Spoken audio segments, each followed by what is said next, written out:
नमस्कार मेरे प्यारे साथियों, मैं नीलम यादव अपने YouTube चैनल धीति होम साइंस में आप सभी का स्वागत करती हूं। आशा करती हूं कि आप सभी स्वस्थ एवं मस्त होंगे। चलिए तो आज हम पढ़ने वाले हैं रंगों की अन्य विशेषताओं के बारे में। कल हम लोगों ने पढ़ा था कि रंगों की मुख्य 3 विशेषताएं हैं, ह्यू, वैल्यू और क्रोमा। आज हम कुछ अतिरिक्त विशेषताओं के बारे में पढ़ेंगे, जैसे गर्म रंग एवं ठंडा रंग, हल्का तथा भारीपन, आगे बढ़ने वाले रंग तथा पीछे हटने वाले रंग, प्राकृतिक तथा रासायनिक रंग। ठीक है, तो सबसे पहले हम देखेंगे कि गर्म एवं ठंडे रंग कौन कौन से हैं, यानी कि उष्ण एवं शीतलता प्रदान करने वाले रंग कौन कौन से हैं। ठीक है, पीला, नारंगी तथा लाल गर्म रंग होते हैं, क्योंकि ये सूर्य और अग्नि के द्योतक माने जाते हैं, सूर्य और अग्नि के प्रतीक माने जाते हैं। ठीक है, नीला और हरा रंग जो है वो शीतल रंग है, ठंडे रंग है, क्योंकि ये जल और वनस्पति के द्योतक माने जाते हैं। जल क्या होता है? शीतल होता है, इसलिए नीला रंग जो है वो शीतलता का प्रतीक माना जाता है और हरा रंग वनस्पति का प्रतीक माना जाता है। ठीक है, क्योंकि जब भी हम किसी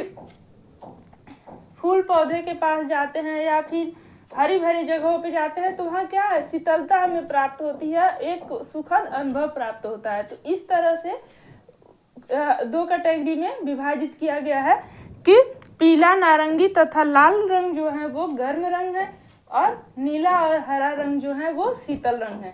अब इन दोनों से जितने भी रंग मिलकर के बनते हैं, जैसे पीला, नारंगी तथा लाल रंग से जितने भी रंग मिलकर के तैयार होंगे वो सभी गर्म रंग की श्रेणी में आएंगे, और नीला और हरा से जितने भी रंग अन्य रंग बन करके तैयार होंगे वो सभी शीतल रंग के श्रेणी में आएंगे, ठंडे रंग कहे जाएंगे। ठीक है, क्लियर है। अब देखेंगे हम हल्का तथा भारीपन। ठीक है, नीला तथा बैंगनी सबसे हल्के रंग माने जाते हैं। ठीक है, हरा, लाल तथा पीला भारी रंग होते हैं। इसमें भी पीला जो है वो सबसे भारी रंग माना जाता है। ठीक है, आगे बढ़ने तथा पीछे हटने वाले रंग, पीला रंग आगे बढ़ने का आभास कराता है तथा हरा एवं नीला रंग जो है वो पीछे हटने का आभास कराते हैं। ठीक है, जैसे अग्नि जब प्रज्वलित होती है तो वो इसकी लपटें इतनी तेज होती हैं जैसे लगती है कि सामने आ रही हैं, और वो आगे बढ़ती हुई प्रतीत होती हैं और हम पीछे हटते हैं।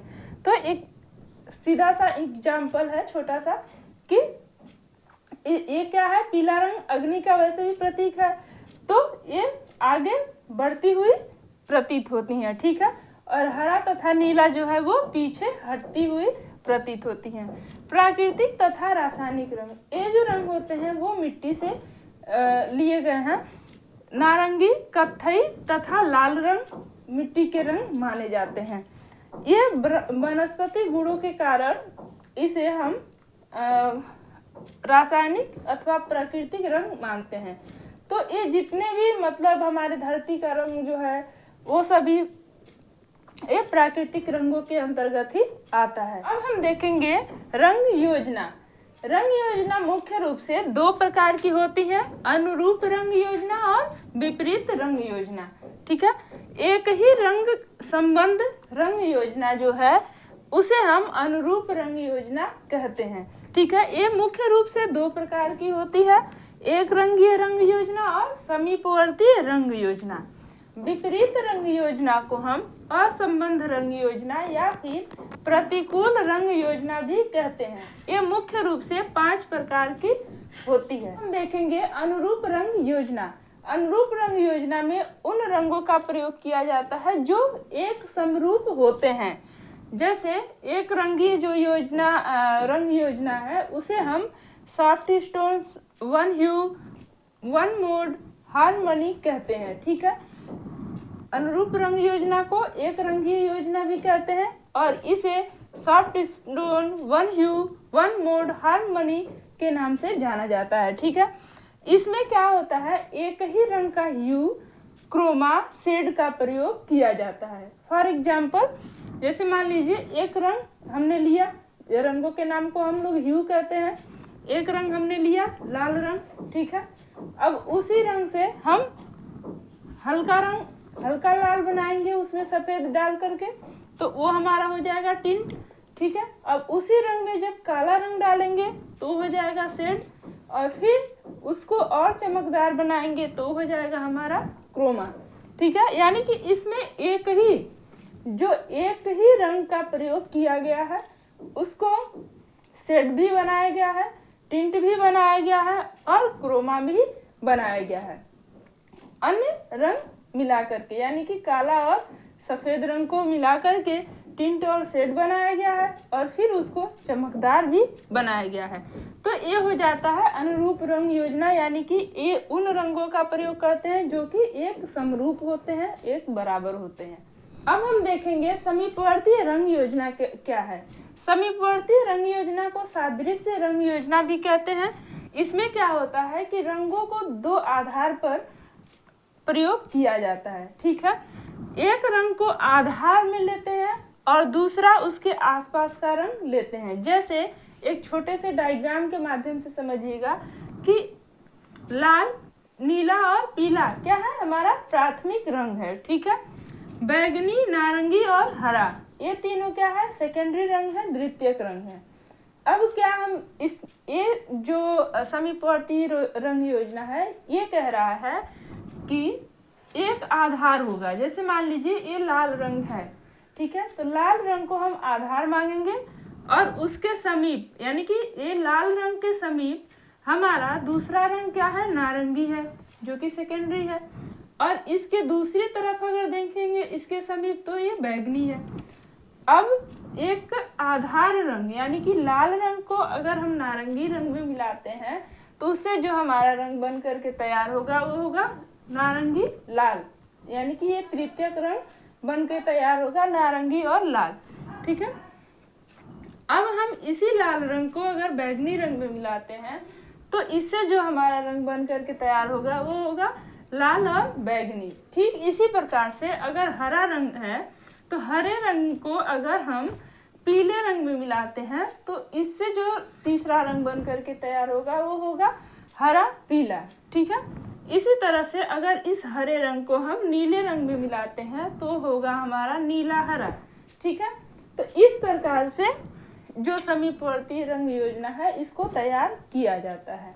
अब हम देखेंगे विपरीत रंग योजना। ठीक है, इसे हम असंबद्ध या फिर प्रतिकूल रंग योजना के नाम से जानते हैं। ठीक है, ये 5 प्रकार की रंग योजना होती है। पूरक रंग योजना, दोहरी पूरक, खंडित पूरक, त्रिकोणीय रंग योजना और चौरंगी रंग योजना। ठीक है, तो इस चीज को भी हम एक डायग्राम के माध्यम से समझेंगे। जैसे मान लीजिए ये लाल, नीला और पीला क्या है, हमारा प्राथमिक रंग है। ठीक है, बैगनी, नारंगी और हरा ये द्वितीयक रंग है। जब जो पूरक रंग है वो सीधा आसपास है, जैसे लाल का पूरक रंग हरा है, ठीक है, नीला का नारंगी है, बैगनी का पीला रंग है। ठीक है, तो ये एक दूसरे के क्या है, विपरीत रंग है, पूरक रंग होते हैं। दोहरी पूरक, जैसे दोहरी पूरक रंग योजना में 2 रंग एक रंग के पूरक माने जाएंगे। जैसे लाल के 2 पूरक रंग योजना होंगे, एक नारंगी और दूसरा पीला। ठीक है, इसी तरह से हरे रंग के 2 पूरक रंग माने जाएंगे, एक बैगनी और दूसरा नारंगी। ठीक है, खंडित पूरक योजना, खंडित पूरक जो योजना होती है वो आसपास नहीं होती है, वो इधर उधर होती है। जैसे मान लीजिए ये लाल है, लाल का पूरक नारंगी नीला हो गया।